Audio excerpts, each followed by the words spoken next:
오늘 공부하실 차트는 삼성 E&A입니다. 이 종목은 고객들을 위해 제공하는 포트폴리오에 3월 5일자로 편입이 완료돼 있고 언제든 예고 없이 편출될 수 있음을 미리 고지드립니다. 우선 기술적 분석으로 묻지마 패턴이 나오고 있죠. 묻지마 패턴이라는 것은 워낙 매수 이후에 이익을 볼 확률이 높은 패턴이기 때문에 사유는 묻지 말고 편입부터 하고 나중에 내가 잘했나? 못했나? 이걸 따지라는 것을 의미합니다. 보통 태음봉을 3영업일 이내에 회복할 경우 강력 매수하게 되는데요. 이후에는 태음봉의 시가를 추세 이탈가로 지정을 하게 되죠. 자, 그러면 차트를 보시면서 말씀을 드리죠. 멋진 묻지마 패턴이 완성되고 있죠. 붉은색 화살표를 보십시오. 그곳에 태음봉을 달랑 2영업일 만에 회복하는 모습을 보이고 있습니다. 검정색 화살표 구간에서 일단 추격 매수하는 것이 정석이고 17,580원을 넘어서서 30분이 경과했다면 그 즉시로 매수가 가능해집니다. 재미있는 것은요. 자, 파란색 화살표를 보시면 파란색 화살표 구간에서 DMI 교차 신호도 발생하고 있음을 알 수 있습니다. 3영업일 이내 초록색 ADX가 정확하게 고개를 숙이고 있기 때문에 굳이 묻지마 패턴이 아니더라도 또 다른 드림팀의 매수 신호가 중복적으로 발생한 거죠. 이 정도면 거의 100점 만점에 90점짜리의 매수 신호가 발생한 겁니다. 보통은 2단 이상 상승을 하는 경우가 많죠.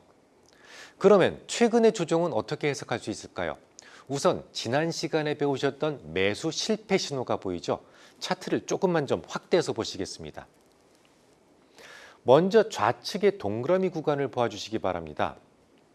파란색 DI-가 초록색 ADX 라인을 위에서 아래로 뚫고 내려오는 모습이 보이시죠? 매수 신호가 잠정적으로 발생한 거예요. 하지만 ADX를 보세요. 3영업일이 지나도록 고개를 숙이지 않고 꼿꼿하게 상승 중인데요. 이렇게 되면 지난 시간에 배우셨던 매수 실패 신호가 되면서 강력한 저항이 그 지점에서 만들어지게 되는 겁니다. 자, 그날을 수직선으로 쭉 이어보시면 좌측의 붉은색 화살표에 봉이 되고 그 봉에서 수평선을 쭉 그어보시면 정확하게 저항이 형성되고 있음을 확인하실 수 있습니다. 자, 이런 저항은 왜 형성된다고 했죠?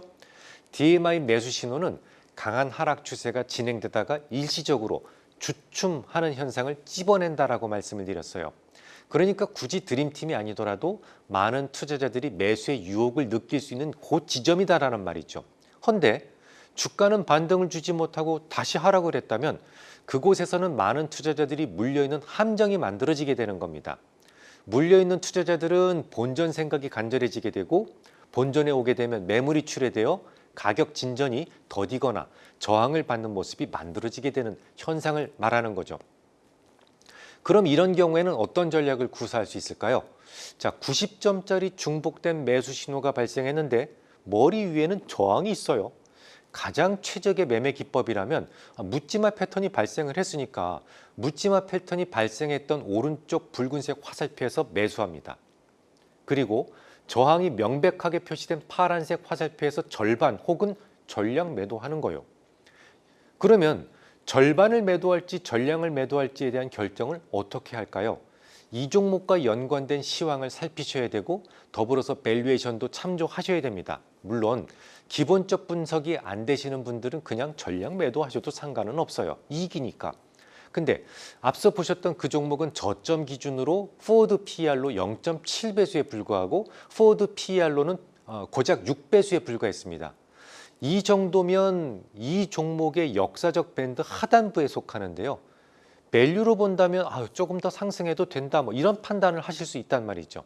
또한 최근 삼성바이오 6공장 증설 가능성 등 캡티브단에서의 수주 기회도 있고 또 최근에는 사우디가 글로벌 천연가스 3위를 목표로 향후 공격적인 투자를 발표했었어요.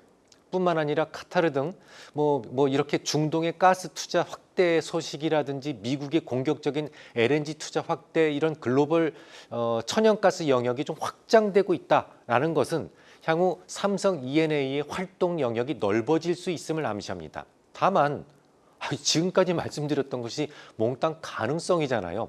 지금 그렇게 이루어진 게 아니잖아요. 확보된 수준은 없잖아요. 주가는 가능성을 먹고 사는 속성이 있기 때문에 이 정도라면 대략 저항선에서 절반 정도만 매도하자라는 전략이 좋겠다라고 결정을 내릴 수 있는 겁니다. 그럼 나머지 절반에 대해서는 어떤 전략이 필요할까요? 이미 절반을 매도해서 이익을 확보했기 때문에 나머지 절반에 대해서는 좀 더 여유 있게 전략을 구사하실 수 있어요. 차트를 봐주십시오. 일반적으로 기술적 저항은 서브 파동이 있는 경우에는 더욱 증폭된다고 했어요. 서브 파동이 있으면서 5일선 위에서 시종가가 모두 마감된 양봉을 찾는 것이 중요한데요. 8월 1일의 양봉이 그런 조건에 부합됩니다. 가격으로는 28,350원이 되고 그 가격에서 나머지 절반을 매도한다는 계획을 세우셨다면 정말 잘하신 거예요. 다만 계획이 언제나 성공하는 것은 아니잖아요. 세계 도처에서 천연가스 확장 계획이 있다는 것은 팩트입니다만 그 계획이 삼성 E&A가 많이 수주할 수 있을 것이라는 희망의 영역일 뿐이죠. 그 누구도 확실한 보장은 할 수 없어요. 수주전에서 소외될 경우 주가는 다시 하락으로 전환될 수 있는 것이잖아요. 그럼 만약에 하락으로 전환된다면 나머지 절반은 최초에 매수했던 가격을 절대로 양보해서는 안 됩니다. 즉 태음봉의 시가인 17,580원을 추세 이탈가로 정하는 거예요. 이미 절반을 매도해서 이익을 확보해 두었기 때문에 이런 전략이 가능한 것이죠. 만약 위로 가서 2차 목표가에서 나머지 절반이 매도가 된다면 매우 좋은 것이고, 혹은 17,580원에서 이탈된다고 하더라도 손해볼 것은 없습니다.